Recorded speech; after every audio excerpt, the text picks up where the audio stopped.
बिस्मिल्लाहिर्रहमानिर्रहीम अस्सलामु आलैकुम welcome back to my channel all Bangla village cooking food.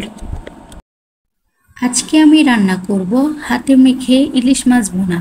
আগেকার মা দাদিরা নানিরা বেশিরভাগ তরকারি এভাবে হাতে মেখে রান্না করতো বা করে। তাদের হাতের রান্নাগুলো আসলে অনেক মজা। সো আর কথা না বাড়িয়ে চলুন রেসিপি শুরু করি। ইলিশ মাছ রান্না করার জন্য আমার যেগুলো উপাদান লাগবে আমি আগে থেকে কেটে দিয়ে পরিষ্কার করে নিয়েছি। আমি চুলায় একটি ফ্রাই প্যান বসিয়ে এতে দিয়ে দিব কিছু পেঁয়াজ কুচি, 4-5টা কাঁচামরিচের ফালি, 1 চা চামচ জিরা ধনিয়া বাটা, হাফ চা চামচের কম হলুদের গুঁড়া, 1 চা চামচ মরিচের গুঁড়া, দিয়ে দেব স্বাদ মতো লবণ। এখন দিয়ে দেব সরিষার তেল। সরিষার তেলটা দিয়ে ভালোভাবে আমি এইগুলোকে মাখিয়ে নেব।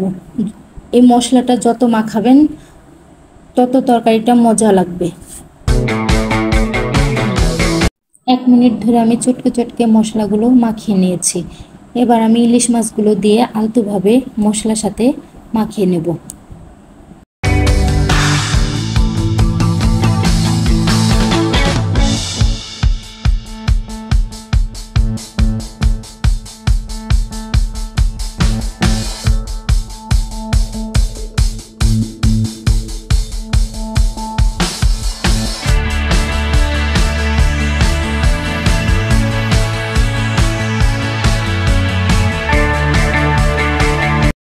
আমার মাছগুলো মাখিয়ে নেওয়া হয়ে গেছে। এখন আমি এখানে পানি অ্যাড করব। আমি এখানে একবার পানিটা ইউজ করব। আমি অল্প ঝোল রাখবো, সেই পরিমাণে পানিটা ইউজ করব। আপনারা যতটুকু ঝোল খেতে পছন্দ করেন সেই অনুযায়ী ঝোলে পানিটা ইউজ করবেন।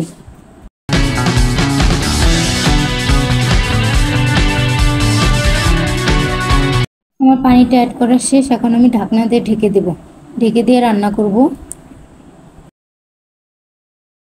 7 থেকে 8 মিনিট পর আমি ঢাকনাটা তুলে একটু নেড়ে চেড়ে নেব।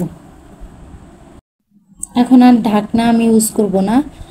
এখন এই পানিটা এইভাবে আমি শুকিয়ে নেব।